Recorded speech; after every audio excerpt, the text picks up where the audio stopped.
Hello student. PYQ discussion में हम लोग जो पीछे वीडियो अपलोड किए हैं वो यूनिट नंबर 2 से था, जिसमें 2024 और 2025 के सभी इंटीग्रल कैलकुलस के सभी क्वेश्चन का सलूशन वहाँ पर प्रोवाइड करवाया गया है। तो आप लोग उसको फॉलो कीजिए, देख लीजिए, बहुत ही इम्पॉर्टेंट है। और इस वीडियो में हम लोग उसी पीवाईक्यू डिस्कशन में चलेंगे जिसमें यूनिट 1 से रिलेटेड क्वेश्चन रखा जाएगा। तो यूनिट 1 के जो पीवाईक्यू में पूछा गया क्वेश्चन है ये यूनिट 1 से हैं, जो 2025 में पूछा गया था। 2025 में पूछा गया है, ये सारे क्वेश्चन 2025 में पूछा गया है, जिसमें से आप देख सकते हैं 1 2 3 4 5 6 7 8 और 9 क्वेश्चन 2025 में पूछा गया है। लेकिन 2024 2023 2022 में मैट्रिक्स और डिटर्मिनेंट, इस चैप्टर का नाम क्या है? मैट्रिक्स और डिटर्मिनेंट। 2024 2023 2022 में यहाँ से क्वेश्चन नहीं बनाया है, तो हो सकता है उसके सिलेबस में ना रहा हो इसलिए नहीं बनाया है। तो 2025 के सिलेबस में था ये, तो इसको बनाया गया है। तो इतने सारे क्वेश्चन और आज के भी सिलेबस में हमारे ये है। तो पीवाईक्यू में हमको इस यूनिट से इतने ही क्वेश्चन मिल पाए हैं, तो हम इसका सॉल्यूशन देखते हैं। ये सारे क्वेश्चन 2025 में पूछे गए हैं, तो मैं 1 बाई 1 करके क्वेश्चन सॉल्व करता हूँ। तो आप देख रहे हैं जो आपके सामने क्वेश्चन है, ज़्यादा टफ क्वेश्चन नहीं है, इसी तरह की क्वेश्चन है। डिटरमिनेंट निकालने का, इन्वर्स निकालने का है कि नहीं। पहला क्वेश्चन देखिए, डिटरमिनेंट निकालना है। दूसरा क्वेश्चन देखिए, कोफैक्टर निकालना है। माइनर भी पूछ सकता है। यहाँ से देखिए यस का वैल्यू निकालना है कि नहीं। इस तरह के क्वेश्चन, सारे क्वेश्चन जो आपके सामने दिए गए हैं, सभी क्वेश्चन को हम लोग सॉल्व कर चुके हैं। सभी क्वेश्चन को हम लोग क्लास में ही देख चुके हैं। लास्ट क्वेश्चन देखिए जो 5 नंबर का है, ये 5 नंबर का क्वेश्चन है, ठीक है ना। इसको भी हम लोग प्रॉपर्टी ऑफ डिटरमिनेंट से प्रूफ कर चुके हैं, है कि नहीं। प्रॉपर्टी ऑफ डिटरमिनेंट से इसको, यानी जो भी क्वेश्चन आपको दिया गया है सारा का सारा क्वेश्चन क्लास में कराया गया है, कहीं बाहर से क्वेश्चन नहीं आया है पीआईक्यू में। तो हम इसको एक बार फिर से सॉल्व करते हैं।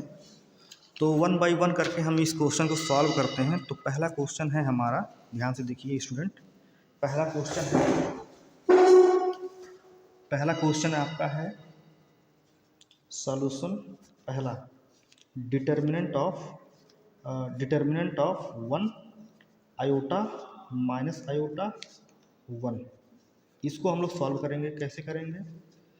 इन दोनों का मल्टीप्लाई हो जाता है 1 इंटू 1 माइनस फिर आयोटा इंटू माइनस आयोटा, है कि नहीं। इन दोनों का मल्टीप्लाई हो जाता है तो माइनस आयोटा इंटू आयोटा, तो हो जाएगा 1 इंटू 1 1 हो जाएगा, माइनस आयोटा इंटू आयोटा तो माइनस आयोटा स्क्वायर, तो 1 माइनस, और आयोटा स्क्वायर का वैल्यू क्या होता है? -1 होता है। आयोटा स्क्वायर का वैल्यू -1 होता है। यहाँ पर मैं लिख दे रहा हूँ, आयोटा स्क्वायर का वैल्यू क्या होता है? -1 होता है। तो यहाँ पर वैल्यू पुट कर दिया हमने, तो 1 माइनस इंटू -1 क्या हो जाएगा? +1 अंदर हो जाएगा, अंदर +1 हो जाएगा, तो 1 माइनस 1 क्या हो जाएगा? सिंपली 0 आ जाएगा इसका आंसर। तो पहले वाले का आंसर क्या आ जाएगा? 0 आ जाएगा। अब दूसरे क्वेश्चन पर स्टूडेंट आगे बढ़ते हैं। दूसरा क्वेश्चन है हमारा, एक डिटर्मिनेंट दिया गया है 2 3 1 4, इसमें हमको क्या चाहिए? कोफैक्टर ऑफ 4 पूछा है, मतलब 4 का कोफैक्टर निकालना है। क्या निकालना है? कोफैक्टर। हिंदी में क्या कहते हैं? सह गुणन खंड कहते हैं, सह गुणन खंड कहते हैं। इसको हम लोग किससे रिप्रेजेंट करते हैं? ए से, कैपिटल ए से रिप्रेजेंट करते हैं और सफिक्स लगा देते हैं। जैसे यहाँ दूसरा रो दूसरे कॉलम में है, दूसरे रो में है 4 का निकालना है ना, 4 का निकाल रहे हैं, तो दूसरे रो में है और दूसरे कॉलम में है, तो A22 से रिप्रेजेंट किया जाएगा। क्या होता है? तो जिस एलिमेंट का हम कोफैक्टर निकालते हैं उससे जानने वाला रो और कॉलम डिलीट कर देते हैं, तो जो बचता है वही हमारा उसका, जैसे 2 बचा तो 2 ही हमारा क्या हो जाएगा? कोफैक्टर हो जाएगा। अब हमको साइन चेक करना है, यहाँ का साइन प्लस होता है, यहाँ का साइन माइनस होता है कि नहीं, और यहाँ का साइन माइनस होता है, यहाँ का साइन प्लस होता है कि नहीं, प्लस माइनस माइनस प्लस, ठीक है ना। तो ये रो और ये कॉलम, दूसरा रो डिलीट करेंगे तो 2 बचेगा, तो 2 हो जाएगा, और चिन्ह क्या है? चिन्ह हमारा प्लस है 4 का, तो प्लस 2, तो ये हमारा आंसर हो जाएगा, यानी 4 का कोफैक्टर क्या हो जाएगा, 2 हो जाएगा। 4 का सगुणनखंड 2 हो जाएगा। आसान है। तीसरा क्वेश्चन देखिए स्टूडेंट, तीसरे क्वेश्चन का सॉल्यूशन, तीसरे क्वेश्चन का सॉल्यूशन देखिए आप लोग। तीसरा क्वेश्चन क्या है, तीसरा क्वेश्चन ये है, एक डिटरमिनेंट यहाँ पर दिया है बराबर एक दूसरा डिटरमिनेंट दिया है और find the value of x, तो यस का मान निकालना है। तो मैं इस क्वेश्चन को यहाँ पर राइट डाउन कर रहा हूँ और सॉल्व कर रहा हूँ। तो दिया गया है, क्या दिया गया है, दिया गया है क्या, डिटरमिनेंट ऑफ 1 2 3 माइनस 2, 1 2 3 3 माइनस 2 बराबर 5x 2 1, डिटरमिनेंट 5x 2 1। इस तरह के क्वेश्चन बहुत सारा सॉल्व कराया गया है और एक दो बार सेशनल में पूछा भी गया है ये क्वेश्चन, इस तरह का क्वेश्चन। तो कोई नया क्वेश्चन नहीं है ये भी, इसको भी आप जानते हैं। ये एक समीकरण बन रहा है और समीकरण बन रहा है तो यस का मान पूछेगा ही पूछेगा।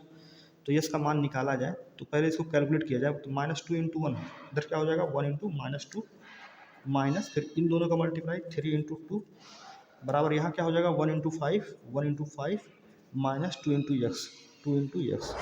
सॉल्व कीजिए स्टूडेंट, 1 × -2 हो जाएगा और 3 दूनी 6 6 हो जाएगा, यहाँ 5 हो जाएगा और यहाँ x × 2 कितना हो जाएगा 2x हो जाएगा। सिंप्लीफाई किया जाए, -6 - 2 -8 इज इक्वल टू 5 - 2x। दोनों साइड में क्या कर दीजिए, माइनस से गुणा कर दीजिए या फिर 2x को इधर ले आइए। तो -2x इधर आएगा तो +2x हो जाएगा और ये 5 है, -8 उधर जाएगा तो +8 हो जाएगा। तो 2x इज इक्वल टू 8 और 5 कितना होता है 13, 8 5 13। तो x बराबर क्या हो जाएगा 13/2। तो x बराबर कितना हो जाएगा 6.5 हो जाएगा। तो ये हमारा आंसर हो जाएगा तीसरे का। क्या किए हैं, इन दोनों का मल्टीप्लाई करके, इन दोनों को मल्टीप्लाई करके घटा दिए हैं, ये हो गया।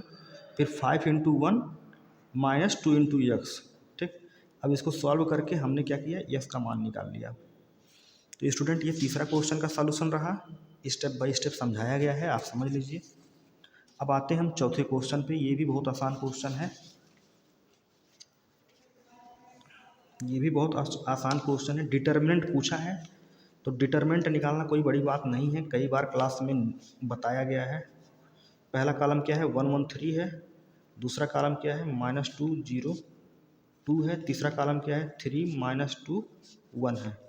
तो डिटरमिनेंट इसका निकालना है। अब 2 नंबर का क्वेश्चन था शायद, तो इसको मैं क्या करता हूँ, सॉल्व करता हूँ।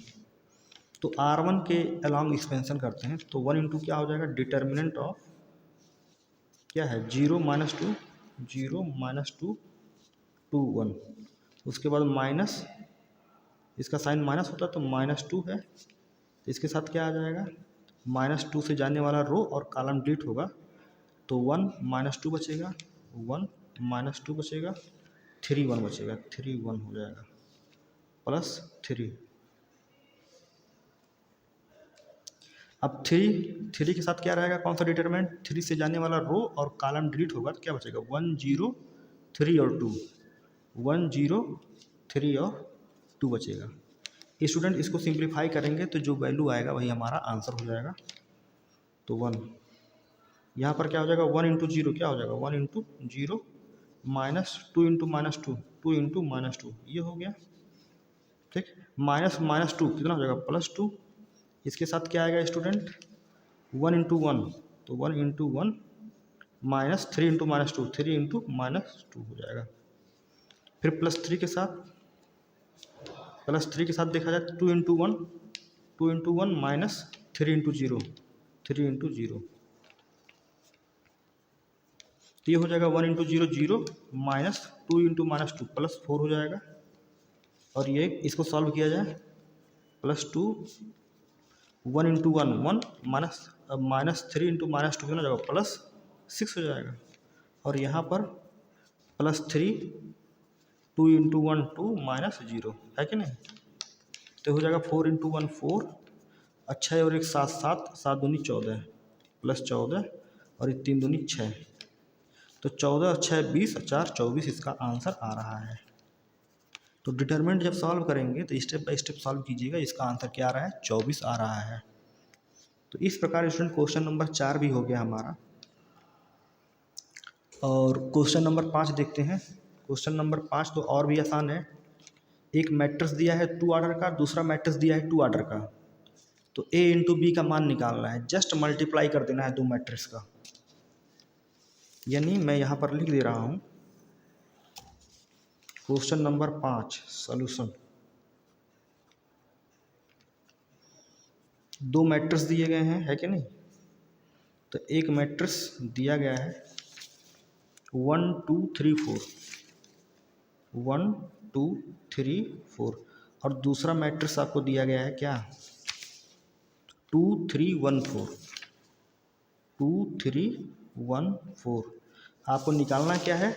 A इंटू बी का मान निकालना है। 2025 में आप देखिएगा सारे क्वेश्चन पूछे गए हैं। A इंटू बी का मान निकालना है। कितना इजी क्वेश्चन है। तो A इंटू बी का आपको मान निकालना है, तो जस्ट मल्टीप्लाई कर देना है। तो A का वैल्यू कितना है? 1 2 3 4, और B का वैल्यू कितना है? 2 3 1 4। तो जब आप इसको मल्टीप्लाई करेंगे स्टूडेंट, तो ज़रा ध्यान दीजिए कितना आएगा। पहले रो का गुणा पहले कॉलम के साथ करेंगे, तो 1 इंटू 2 कितना हो जाएगा? 2 हो जाएगा, और 2 इंटू 1 कितना हो जाएगा? 2 हो जाएगा, यानी 2 + 2 4 हो जाएगा। यानी 1 इंटू 2 है कि नहीं? 1 इंटू 2 और 2 इंटू 1, 2 इंटू 1, ये हो गया। दूसरा देखिए यहाँ पर क्या आएगा? पहले रो का गुणा दूसरे कॉलम के साथ करेंगे, तो मैं जस्ट मल्टीप्लाई कर दे रहा हूँ। 1 इंटू 3 3 हो जाएगा, और 2 इंटू 4 8 हो जाएगा, 8 और 3 11 हो जाएगा। मैं डायरेक्ट 11 लिख दे रहा हूँ। फिर दूसरे रो का गुणा पहले कॉलम के साथ करते हैं। 3 दूनी 6, 4 एकम 4, 3 दूनी 6 और 4 कितना हो जाएगा? 10 हो जाएगा। फिर दूसरे रो का गुणा दूसरे कॉलम में के साथ 3 3 का 9 हो जाएगा, और 4 चौको 16, तो 16 9 25 हो जाएगा। तो कुल मिला जुला के क्या है स्टूडेंट हमारे पास? 2 और 2 4, और यहाँ 11 आ गया, यहाँ पर 10 आ गया, और यहाँ पर 25 आ गया। ये हमारा A इंटू बी का मान आ गया, यही हमारा आंसर है। तो इस प्रकार स्टूडेंट हमने यहाँ पर 5 क्वेश्चन को सॉल्व किया है। तो अब आपके पास क्वेश्चन नंबर क्या बचा है? क्वेश्चन नंबर 6 बचा है और क्वेश्चन नंबर 7 बचा है। तो इन दोनों क्वेश्चनों को हम लोग क्या करेंगे? अगले वीडियो में सॉल्व करेंगे। तो अभी फ़िलहाल इस वीडियो में इतने ही क्वेश्चन, अगले वीडियो में हम इन तीनों क्वेश्चनों को सॉल्व करेंगे अगले पार्ट में। तो एक बार इसको पॉज करके आप लोग क्या कीजिए, इसको वीडियो पॉज करके आप लोग सॉल्यूशन को लिख सकते हैं, राइट डाउन कर सकते हैं। तो अभी के लिए इतना ही।